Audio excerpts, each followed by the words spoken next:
Terima kasih Anda masih bersama kami di Halo Indonesia. Kita akan kembali melanjutkan perbincangan seputar bagaimana kita melihat dari sudut pandang Permendikbud Ristek nomor 30 yang kemudian banyak menjadi kontroversi di masyarakat. Masih bersama saya Pak Hari Sadewa selaku Child Right Advisor dari Plan Indonesia. Pak Hari, kalau kita lihat tidak sedikit juga aduan ini datang dari usia-usia sekolah 6 tahun terus Iya, kemudian sampai dengan SMP iya, Pak. begitu ya. Kenapa baru ya? Baru universitas yang kemudian ada peraturan menterinya gitu. Mengapa tidak kemudian dibuat secara Iya, menyeluruh untuk semua strata tingkatan sekolah? iya. Pertama memang pernah ada semacam peraturan Mendikbud berkaitan dengan pelindungan kekerasan ya kepada anak. Artinya karena anak sendiri adalah dia seseorang yang di bawah 18 tahun. Artinya itu sudah menyangkut pada SMA ke bawah ya. Itu sudah ada. Cuma memang tidak sedetail dari peraturan Mendikbud yang tiga.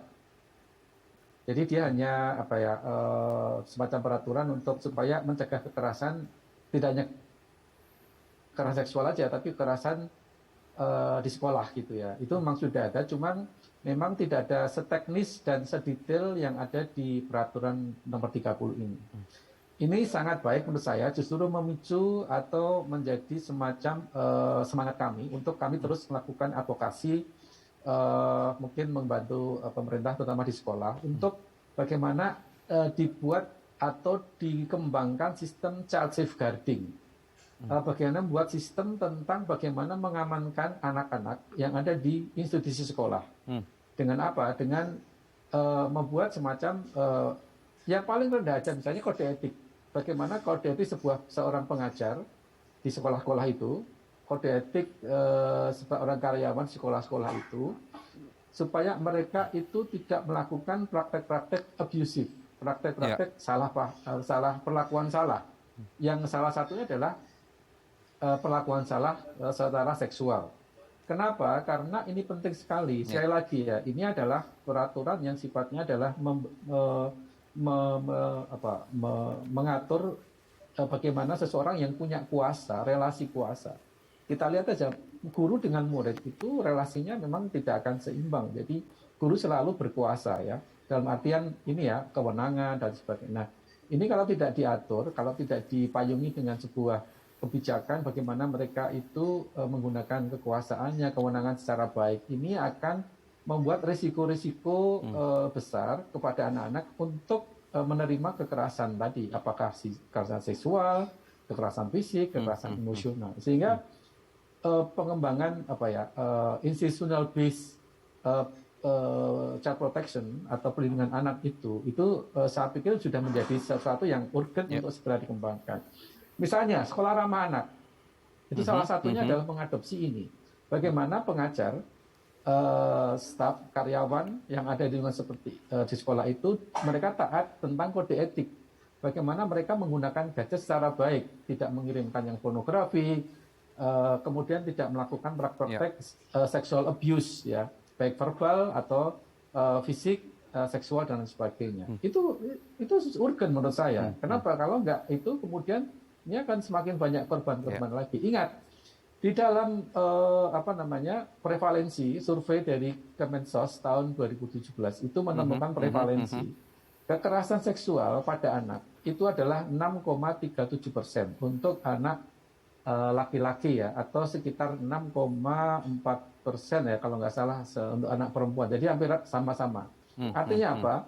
Setiap 100 anak perempuan itu ada 6 atau 7 itu yang pernah mengalami kekerasan seksual. Kekerasan seksual aja itu 6,7%. Artinya apa?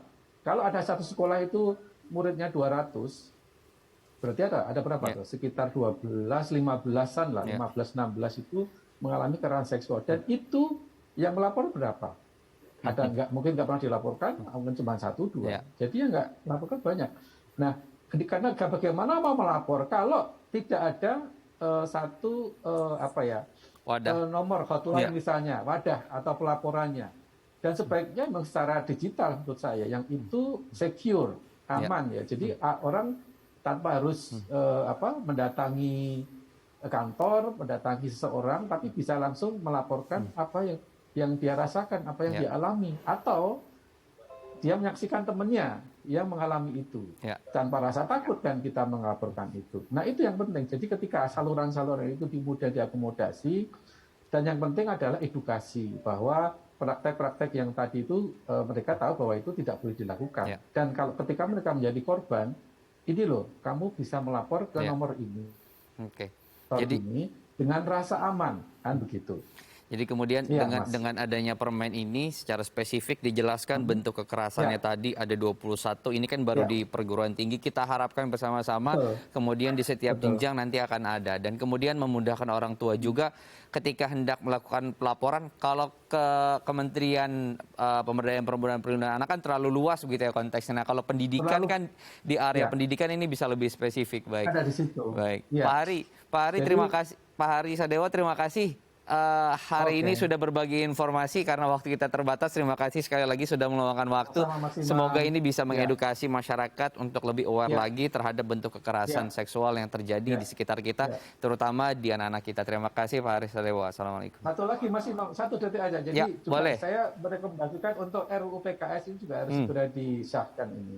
Ini juga sangat ditunggu para korban ini. Sudah banyak sekali ini yang berjatuhan. Jadi RPKS segera disahkan, itu akan membantu untuk pemerintah dan masyarakat untuk bagaimana mencegah dan juga melaporkan. Terima kasih Mas. Baik, terima kasih Pak Hari. Assalamualaikum. Ya pemirsa, usai jeda kita masih akan menghadirkan beragam informasi menarik dan juga inspiratif lainnya. Tetap bersama kami di Halo Indonesia.